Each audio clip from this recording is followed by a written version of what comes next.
Vou começar o meu testemunho falando sobre a conversão dos meus pais na Igreja Pentecostal Cristo Reina. Na época de suas conversões eu tinha 12 anos e acompanhava os meus pais para a igreja. Aos 13 anos decidi entregar a minha vida a Jesus e comecei a cantar no grupo de louvor da igreja. Estava todos os dias com os meus pais no culto, mas não sabia o que era uma vida convertida sinceramente. Continuava falando palavras chulas e arrumando confusão na escola com as meninas. Os meus pais não davam testemunho em casa e discutiam quase todos os dias por causa da televisão. O meu pai queria assistir filme e a minha mãe novela. Os meus pais eram o exemplo para a minha vida. Tudo que eles faziam em casa na minha concepção estava certo. Eles diziam que sabiam o que era certo e o que era errado para mim. Se os meus pais tivessem dado testemunho de verdadeiros cristãos, eu teria sido uma cristã verdadeira por observar os seus modos de vida e querer aprender. Aquelas discussões dos meus pais eram normais para mim. Já estava acostumada e na escola fazia a mesma coisa. Eu discutia com as alunas da minha classe e agredia elas apesar de ser crente. Em uma noite eu tive um sonho. Uma pomba gigante voava por cima da minha casa. Ela dizia: "Não estou me agradando com o seu modo de vida, coloque a sua casa em ordem." No dia seguinte sonhei o mesmo sonho e falei para minha mãe. Ela não soube explicar. No terceiro dia sonhei o mesmo sonho e falei para o meu pastor.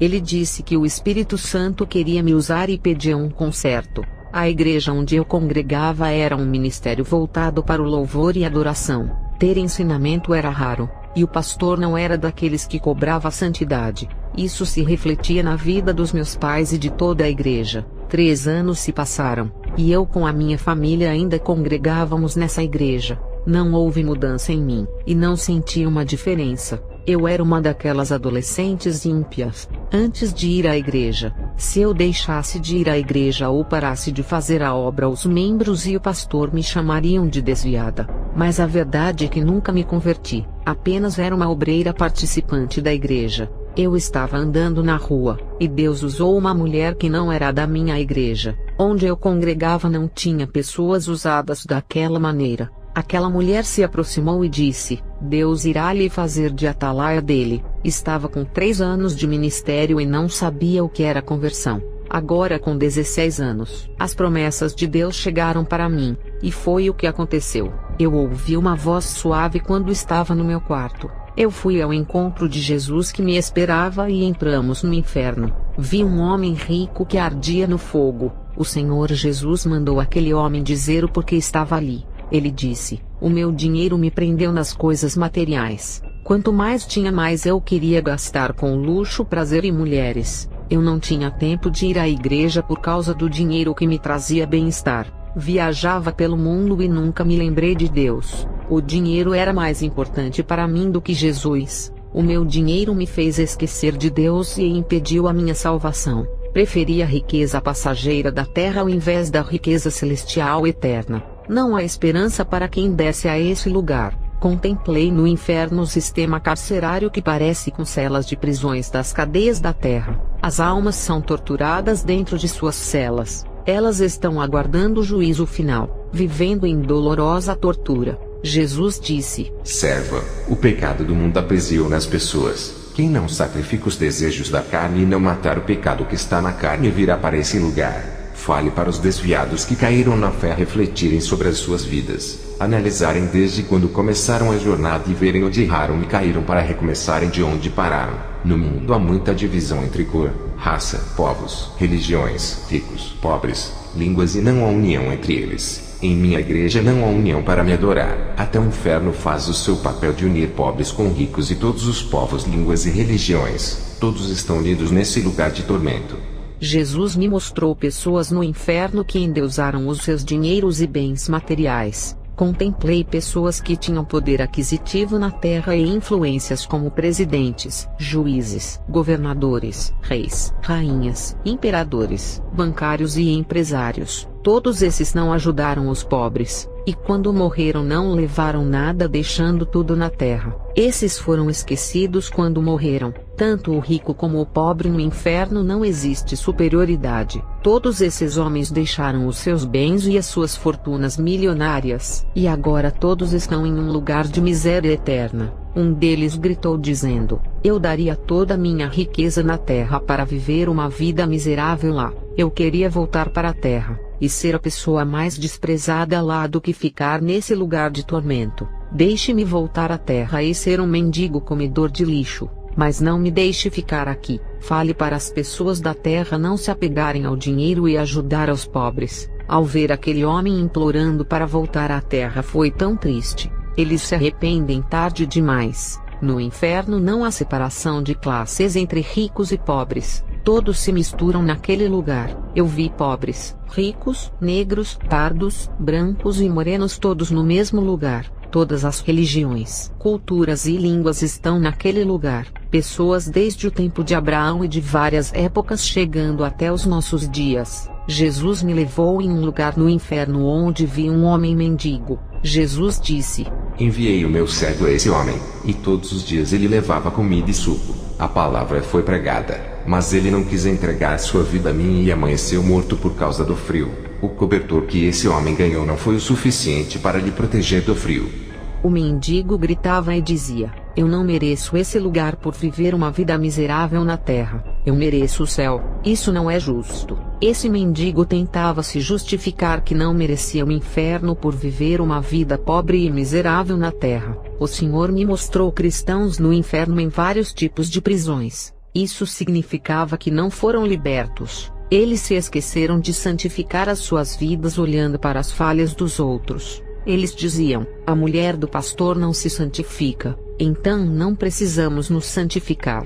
Eles sabiam que era pecado, e mesmo assim quiseram se espelhar em seus líderes. Eles, quando eram vivos, diziam entre eles: vi o pastor caminhando de shorts e camisa sem manga. Se fosse pecado ele não andaria assim. Até a sua filha vai à praia de biquíni. O outro grupo não santificava as suas vidas, e viviam acusando e julgando os ímpios, dizendo que iriam para o inferno. Contemplei um pastor no inferno por tolerar o pecado em sua igreja. Ele sabia do pecado do povo e mesmo assim não corrigiu o rebanho. Jesus disse que tocou várias vezes no coração dele para pregar a santidade, mas ele resistiu ao Espírito Santo. Usou até um servo para falar para ele pregar.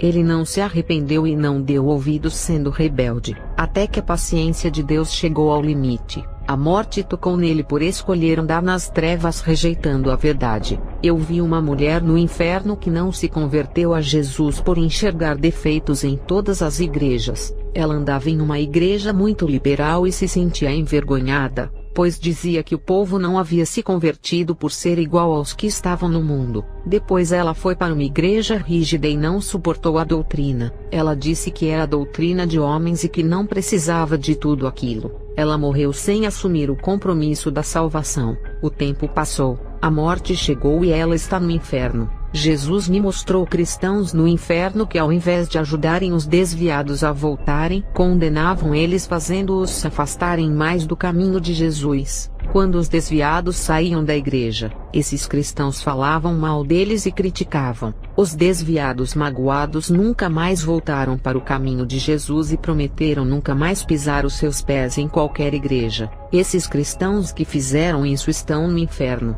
O Senhor Jesus me mostrou um pastor no inferno por amaldiçoar um cristão que saiu da sua igreja para ser membro de outra. Não devemos amaldiçoar aquilo que Deus criou, que é a sua imagem. Eu vi uma moça no inferno por se masturbar. Às vezes ela manuseava objetos para sentir prazer. Eu vi um cristão que fazia tatuagem em seu corpo por achar que não era pecado. O demônio da tatuagem saiu com a mesma aparência do desenho e começou a torturar esse rapaz no inferno. O demônio também tinha uma tatuagem e parecia uma fera. Satanás estava assentado no seu trono. Ele estava elegante, mas de repente aquela capa de boa aparência caiu e se transformou em um monstro horrível. E quando ele olhou para os cristãos sofrendo no inferno, deu uma gargalhada espantosa. Ele estava feliz. Ele disse aos demônios: estamos vencendo a igreja.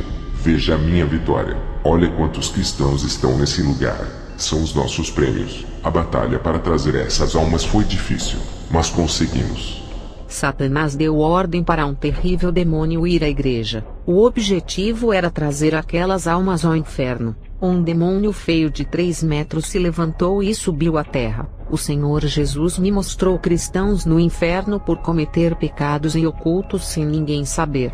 Esse grupo de cristãos esconderam os pecados dos seus pastores para não serem corrigidos, mas de Deus não puderam esconder. Jesus me mostrou a terra. Eu vi milhares de olhos de fogo espalhados pelos 4 cantos do mundo. Esses olhos não fechavam e estavam observando tudo. Jesus disse: Os olhos de Deus estão por toda a terra, e nada poderá se esconder de mim. As pessoas e as leis da terra são injustas. Inocentes pagam por crimes por falta de provas, mas a lei de Deus é justa e a sua medida é certa.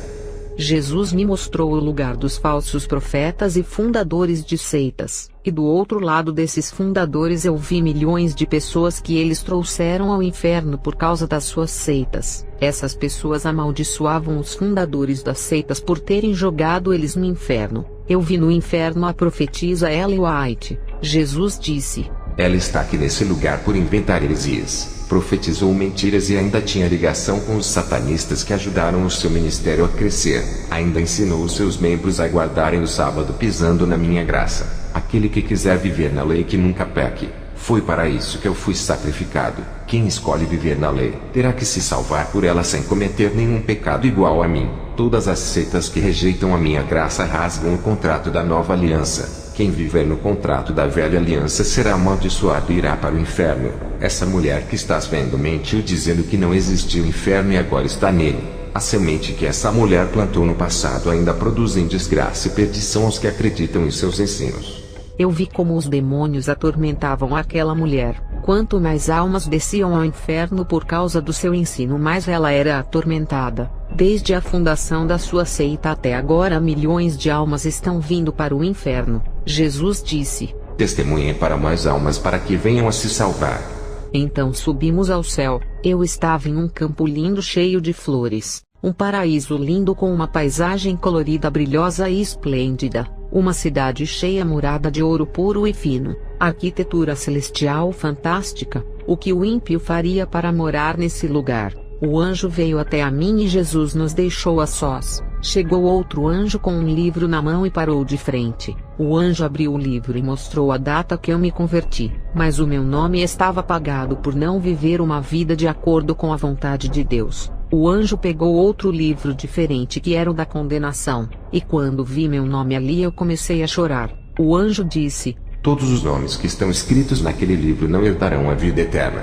Eu queria muito morar naquele lugar, mas a minha condição de vida não permitia por ser indigna de ficar ali. O anjo me disse que eu olhava a vida alheia e não enxergava os defeitos da minha vida. O anjo disse: Está na hora de olhar para a sua vida e ver como ela está diante de Deus.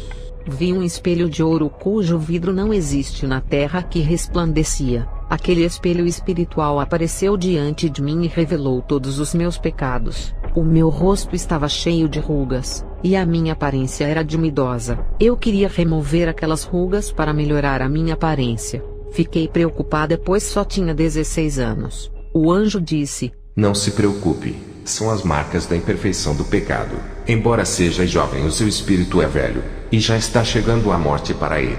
Se não nascer de novo, irá morrer. O seu limite de vida está acabando. O salário do pecado é a morte. Essas rugas é o pecado do orgulho, do egoísmo, da falta de amor para com Deus e da maldade que está em seu coração. Você se considera perfeita. Não aceita a correção e também não se corrige a si mesma. Está esperando que Deus venha lhe corrigir. Não deixe chegar a essa ocasião de sentir o dedo divino tocando na sua vida.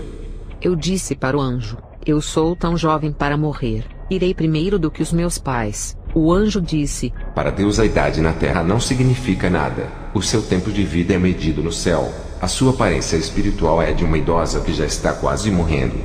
Eu não aceitava pessoas da igreja louvarem melhor do que a mim. E quando as servas de Deus visitavam a minha igreja, as pessoas falavam bem delas. A inveja me fazia dizer que elas não eram tão ousadas como pareciam. O diabo me usava para ridicularizar os servos de Deus, colocando defeitos onde não tinham. Nunca qualificava as pessoas que Deus usava. A inveja de querer ser igual a essas pessoas brotava em meu coração. Não admitia a realidade de ver pessoas sendo usadas. Não aceitava essa situação. No fundo do meu coração eu sabia que não tinha esses privilégios de ser igual a eles. Isso me corroía por dentro. Era orgulhosa e não aceitava ser a pior de todas. O anjo me fez conhecer os meus defeitos. Eu me arrependia de tudo. Ele pregou para mim a verdadeira doutrina que um servo de Deus tem que saber. Foram ensinamentos que na minha igreja nunca falavam. O anjo disse: Agora volte para a terra. Quando terminou de dizer essa palavra, o meu espírito estava no meu corpo. Eu levantei do chão. Eu vi a mulher que me trouxe a profecia e disse que iria mudar de vida. A conversão chegou para mim pela primeira vez depois de 3 anos de igreja. Aquela mulher se despediu de mim e foi embora. Ela foi uma pessoa enviada por Deus que me fez entender o que Ele queria de mim. Fui para a igreja e falei da minha experiência ao pastor. Ele ficou ofendido quando eu disse que a igreja inteira estava no pecado. A congregação inteira começou a me perseguir. Fui humilhada. Eles diziam que eu queria ser santa demais. O pastor disse que eu estava com delírios e com heresias para destruir o ministério. Olhei para o rosto do pastor cheio de ódio. A sua face se transfigurava em rosto de um monstro horrível. Quando olhei para a igreja inteira, os seus rostos eram de monstros. O Espírito Santo falava na minha mente dizendo: Eles perderam a imagem e a semelhança de Deus, e assumiram a face e a semelhança do seu mestre para quem eles servem. O pastor me tirou do grupo de louvor. Não podia mais cantar. Ninguém falava mais comigo. Estava sendo desprezada por todos. Eu era a estranha no meio de um povo. Voltei para casa, e os meus pais que congregavam no meu ministério disseram que eu não deveria ter falado as minhas experiências e me repreenderam. Chamei os meus pais e perguntei em quem eles iriam acreditar, se em mim ou no pastor. A minha mãe falou dizendo: Filha, você sofreu uma mudança espiritual tão linda. Não é mais uma moça rebelde com os pais. Por causa da sua mudança eu vou acreditar em você, e não no pastor. O meu pai disse que o pastor era a autoridade da igreja, e que não podemos nos rebelar com aqueles que Deus ungiu para serem autoridade na terra. O meu pai disse: se o pastor estiver errado, Deus irá me mostrar. Naquela mesma noite o meu pai sonhou com a igreja inteira. O pastor pregava no púlpito e tudo estava escuro. Havia faltado energia. O meu pai olhava para o lado onde eu estava sentada e uma luz estava em cima da minha cabeça. Quando aquela luz tocou na minha cabeça, o meu corpo resplandecia todo e brilhava como a estrela. O meu corpo subiu por cima do teto e desapareceu. A igreja inteira ficou apavorada e dizia: Jesus veio e nós ficamos. Ele já arrebatou os seus escolhidos. O meu pai acordou assustado. Me abraçou pela manhã e pediu perdão a mim. O pastor me excluiu da sua igreja. Eu orei a Deus e pedi para ele me mostrar uma igreja que falava da verdade que a mim foi revelada. Deus preparou uma igreja séria para eu e a minha família. Anos se passaram e os meus pais envelheceram. Fiquei com uma idade boa para casar. Eu fiquei noiva de um homem de Deus, e tinha que viajar e deixar os meus pais para morar com ele. O casamento estava marcado. O pai do meu noivo tinha dado uma casa de presente para ele que seria o nosso lar. Os meus pais já eram de idade avançada e estavam sozinhos sem ninguém para cuidar. Eu tinha que tomar uma decisão de ficar cuidando deles, ou me casar e ir embora para viver uma vida feliz. Eu não podia levar eles comigo, e qualquer decisão que eu tomasse teria que renunciar a alguém, o que traria uma dor na alma. Eu escolhi não me casar, que era o meu sonho. Apesar de amar o meu noivo, eu não podia deixar os meus pais para não ter peso na consciência. Isso causaria uma ferida em mim. Os meus pais eram doentes e caminhavam bem devagar. Eu tive que preencher o vazio da tristeza me enchendo do Espírito Santo, já que eu tinha perdido um homem de Deus. Aprendi a conviver com os espinhos do caminho. Enfrentei a oposição por amor a Jesus. Ganhei jovens para Jesus que viviam na prostituição, no vício do álcool e do fumo. Estava pregando a palavra de Deus, e tive uma revelação de uma moça que queria parar de participar dos cultos e abandonar a igreja por causa de suas amigas que falavam mal dela. O Senhor me revelou quem era a moça, e eu perguntei a ela se havia outra igreja perto da sua casa. Ela respondeu: não, só tem essa igreja. Eu disse: não saia, somente ore e Deus vai operar. Alguns dias se passaram e as suas amigas pararam de lhe perseguirem, se afastando de vez. A moça ficou em paz. Nunca devemos lançar a mão do arado por causa dos defeitos de alguém. Todos são falhos. Qualquer igreja, empresa, escola ou lugar encontrará problemas. O que encontramos hoje é a liderança da igreja valorizando uns e outros não, e temos que nos acostumar com essas falhas. Outros, para chamarem a atenção, fazem algo para serem vistos por todos dentro da igreja. Obreiros saem da igreja por sentirem ciúmes do pastor, e outros, por não receberem oportunidade, saem também. Isso não deveria acontecer. Eu vi duas crentes discutindo. Uma disse: "Não vou mais para a igreja para não ver mais o rosto dessa pessoa." A outra respondeu: "Não vou mais congregar na igreja. Não há mais clima para eu ficar nesse lugar. Tenho visto tudo isso pelas igrejas onde vou pregar. Não sou pregadora, apenas uma serva que faz a vontade de Deus, que é pregar o evangelho a todos." As pessoas se desentendem e esquecem que Jesus não se agrada disso. Muitos cristãos procuram problemas para as suas vidas através de suas atitudes, decisões e práticas sem a direção de Jesus. Eu encerro o meu testemunho. Que Deus abençoe a igreja. Amém.